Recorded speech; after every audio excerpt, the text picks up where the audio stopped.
YouTube पे एक video viral हो रहा है जिसमें आपने संघ के लिए, अन्य धर्माचार्यों के लिए जो व्यासपीठ पे लेके धर्म के विरुद्ध बोलते हैं, आरएसएस से जैसे गोमांस जो खाते हैं उनके लिए भी आपने, तो ये क्या है? संघ वाले बोल रहे हैं कि ये हिंदू धर्म के विरुद्ध बोल रहे हैं गुरुजी, तो आप थोड़ा क्लियर करें, क्योंकि हमें ऐसा नहीं लगा, आम जन को ऐसा लग रहा है।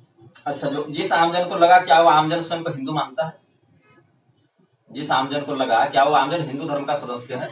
यदि है तो क्या वह यह मानता है कि हिंदू धर्म शास्त्रों से चलना चाहिए, या फिर वो ये मानता है कि हिंदू धर्म किसी एनजीओ से या संस्था से चलना चाहिए? ये बात। संघ के विषय में मेरा जो वीडियो आप संकेतित कर रहे हैं, आप वायरल कीजिए, चाहे उसको रसातल भेज दीजिए, चाहे आप दिल्ली भेजिए, जापान भेजिए, मतलब नहीं। लेकिन हमारी जो सनातन धर्म की परंपरा है वह अनादि है, परब्रह्म से निश्चित है, अपितु परब्रह्म ही सनातन है। यह नहीं कह सकते कि सनातन धर्म ब्रह्म से निकला, अपितु ब्रह्म ही सनातन है, यह शब्द भी हम सनातन धर्म में मानते हैं। संघ एक संस्था है, वो धर्म नहीं। अब लोग उसको क्या कर रहे हैं, हिंदू धर्म को प्रताड़ित करने के लिए प्रयोग कर रहे हैं। मैंने उस वीडियो में क्या कहा, ऋतंभरा ने सबसे जो बात मेरी दृष्टि में आपत्तिजनक कही वह यह है, सन्यासी मत बनाओ, अपने बच्चे को संघ में भेजो, क्योंकि हम उसे सिखाएंगे कि देश की रक्षा कैसे करें, राष्ट्र की रक्षा कैसे करें, फिर देश का देखो कैसे विकास होता है। ये बात है, ठीक है। संघ तो आज से नहीं है, 100 साल से संघ है, और इन 100 सालों में हिंदुओं की जनसंख्या कितनी तेजी से घटी, मुसलमानों की कितनी तेजी से बढ़ी, संघ के ही समय बढ़ी। कश्मीर से जब भगाए गए लोग तो संघ भी इस धरती पर विद्यमान था। केरल में, कश्मीर में, बंगाल में और भी अन्य क्षेत्रों में संघ सक्रिय है। मैंने कहा संघ के कार्यकर्ता धर्मनिष्ठ होते हैं, उनके मन में कुछ करने की ललक है, कुछ समर्पण की भावना है, लेकिन उनके बलिदान का दुरुपयोग करते हैं संघ के अधिकारी। ये मेरा कहना है। तो ऋतंभरा ने कहा सन्यासी मत बनाओ, और सन्यास धर्म क्या है, हमारे वर्णाश्रम व्यवस्था का एक प्रधान अंग है। हमारे शीर्षस्थ जो धर्मगुरु होते हैं वे सन्यास धर्म के आधार पर ही बनते हैं, और आप शीर्षस्थ धर्मगुरुओं के आश्रम को कहते हैं कि मत अपनाओ और संघ में भेजो, हम सिखाएंगे उस बच्चे को। मतलब धर्मशास्त्र नहीं सिखाएंगे, अब कौन सिखाएगा? संघ सिखाएगा। तो संघ क्या सिखा रहा है? मनमोहन वैद्य का बयान तो हमने नहीं जारी किया, वो तो ऑन मीडिया है, सब पत्रकारों ने ही इसको जारी किया कि बीफ खाने वाला भी, गोमांस भक्षक भी हमारे संस्था का सदस्य हो सकता है संघ का। तो उन लोगों ने जो गो रक्षा के लिए जान दे रहे हैं और जान जो दे चुके, क्या ये उनके बलिदान का अपमान नहीं कर रहा है संघ? हम अपने बच्चे को ऐसी संस्था में क्यों भेजे जिस संस्था का आधिकारिक प्रवक्ता यह बयान देता है? कोई छोटा मोटा कार्यकर्ता का समझ लिया कि चलो व्यक्तिगत बोल दिया, लेकिन जिसको आपने प्रवक्ता बनाया है उस प्रवक्ता का यह बयान है कि गोमांस खाने वाला भी हमारी संस्था का सदस्य हो सकता है। तो हम ऐसी संस्था में क्यों भेजें जो गावो विश्वस्य मातरः, विश्व माता गौ माता का भक्षण करने वाले व्यक्ति को भी अपने यहाँ स्थान देता है। रामलाल संघ के बड़े अधिकारी हैं।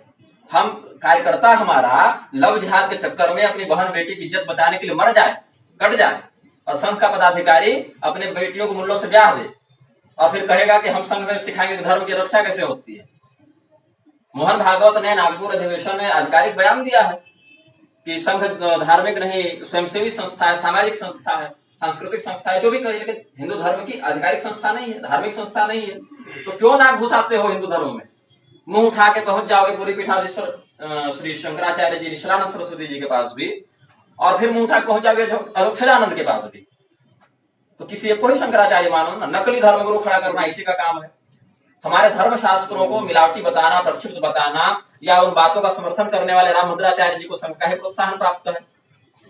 अभी जो हुआ चित्रकूट में सम्मेलन मोहन भागवत और रामभद्राचार्य दोनों से, और रामभद्राचार्य मोहन भागवत क्या कहते हैं, सभी हिंदुओं का रोटी बेटी एक दूसरे से कराएंगे, धर्मशास्त्र बदल दिए जाने चाहिए, वेद मंत्रों को बदल दो, रामभद्राचार्य कहते हैं। तो आप वेद की मर्यादा का उल्लंघन कर ही रहे हैं, आप वर्णाश्रम का उल्लंघन कर ही रहे हैं। अरे छोड़ो, सामान्य भक्षा भक्ष और शारीरिक संबंध की चरित्रता तो आप में है ही नहीं। इतनी चरित्रहीनता हो गई है कि बेटियों को मुल्लों के यहाँ भेज रहे हैं खुद, और इतना आप जिह्वा में डूब गए कि गौ माता का भक्षण करने वाले को भी आप संघ में ला रहे हैं। तो किस मुख से आप कहते हैं कि हम हिंदू हैं? और जब हम उसका विरोध करें तो कहा जाता है कि हम हिंदुओं को तोड़ रहे हैं।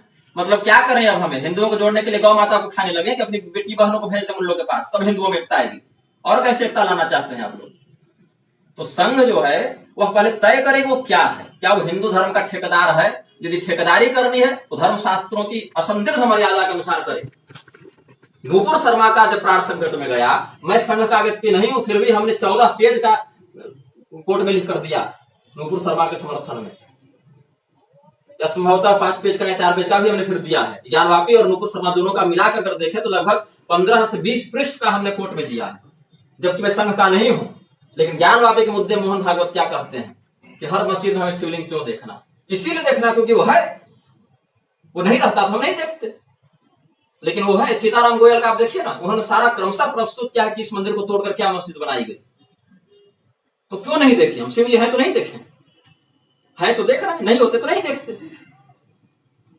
नूपुर शर्मा के समर्थन में संघ चाहता तो अपने 1 लाख कार्यकर्ता तुरंत खड़ा कर देता, रातों रात, बाहर से भी नहीं बुलाना पड़ता, दिल्ली से उतना खड़ा कर देता हूं। ये क्षमता है संघ की। लेकिन किसी नेता का उसके समर्थन में ओपन बयान तक आया हो? नहीं आया। लेकिन हम संघ के नजारे में अपनी बात बताता हूं, 15 साल के हम थे, संघ के द्वारा आयोजित एक बंदी में हम सड़क जाम करने गए थे। 15 साल के थे उस समय। हिंदू लोग जमा हो रहे तो साथ देना चाहिए कह के, घर में डांट सुन के गए थे, घर वाले कहे कि मत जाओ दंगा होगा। लेकिन फिर भी 15 साल की उम्र में हम गए थे। जब पुलिस की लाठीचार्ज हुई, हाजी हुसैन अंसारी उसमें झारखंड के मंत्री थे, अभी मर गए, उनकी गाड़ी रोकने के लिए 500 लोग लगभग थे, जिसमें मैं संघ का सदस्य न होने पर भी गया था। जब पुलिस की लाठीचार्ज हुई तो मुझे छोड़कर बाकी सभी लोग भागे वहां से। 5 मिनट के अंदर एक व्यक्ति नहीं दिखा, केवल हम थे जो वहां पर एक तिल मात्र भी अपना पैर नहीं हटाए। और अब ये लोग मुझे सिखाएंगे कि धर्म की रक्षा कैसे करनी है। वो लोग जो गोवंश भक्षण वाले को भी अपना सदस्य मानते हैं और यहां तक दामाद बनाकर घूम रहे हैं, सदस्य छोड़िए ना, दामाद बनाकर घूम रहे हैं। घास की रोटी खाकर महाराणा प्रताप ने इस देश में हिंदू धर्म को बचाया है। गुरु गोविंद सिंह ने अपने बच्चे कटवा दिए, और आज संघ क्या कर रहा है? गोमांस भक्षकों को भी अपना सदस्य बता रहा है और चाहता है कि हम विरोध भी ना करें, चुपचाप बैठे रहें। तो हम संघ के गुलाम नहीं है, संघ के चापलूस नहीं है। 100 साल पहले बना संघ को 10 साल नहीं लगेगा मिटने में, यदि इसी प्रकार वो धर्मद्रोह उतरेगा। मैंने यह भी कहा है कि संघ के कार्यकर्ता अच्छे हैं, वो कुछ करना चाहते हैं धर्म के लिए। संघ उनका केवल दोहन कर रहा है, उनका शोषण कर रहा है, उनका अपने निजी स्वार्थ में संघ के अधिकारी उनका विनियोजन कर रहे हैं, उनका इस्तेमाल किया जा रहा है। हिंदू धर्म धर्मशास्त्रों की मर्यादा से चला था और चलेगा।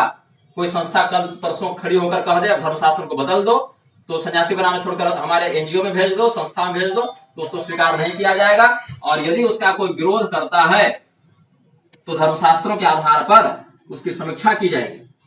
तो मेरा यही कहना है कि संघ से मेरा कोई निजी खेत जमीन का झगड़ा नहीं है, लेकिन इसके जो वक्ता बयान देते चलते हैं, इमामे हिंद बना दिया भगवान राम को इन लोगों ने। इमाम के लिए आप गए थे अयोध्या में कारसेव के लड़ने के लिए कि भगवान के लिए गए थे लड़ने के लिए? जब ये भगवान के लिए लड़ रहे थे, अयोध्या में मर रहे थे मुलायम सिंह यादव की सरकार की गोलियों से, तो क्या उनके भाव है? इमाम के लिए लड़ रहे हैं कि भगवान के लिए लड़ रहे हैं? उन भगवान को इमाम बताए घूम रहे हैं, शर्म आनी चाहिए, बेशर्म। और इंद्रेश कुमार के खिलाफ बोल दो तो कहेंगे कि ये संघ के खिलाफ बोल रहे हैं। बोलेंगे, सदैव बोलेंगे। अरे तुम भी इसी शरीर में हो, कल मरोगे परसों मरोगे, तुम कौन सा अमृत पी के आए हो?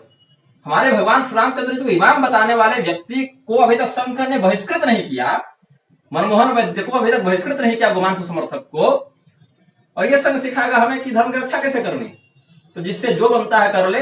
हमारी वाणी सदैव धर्मशास्त्र की रक्षा के लिए थी और रहेगी। यदि धर्मशास्त्र का समर्थन करता है तो कोई भी हिंदू हमारा अपना है, धर्मशास्त्र के विरुद्ध जाता है तो कोई भी हिंदू हमारा अपना नहीं, और हिंदू ही नहीं है जो धर्मशास्त्र के विरुद्ध चला जाए।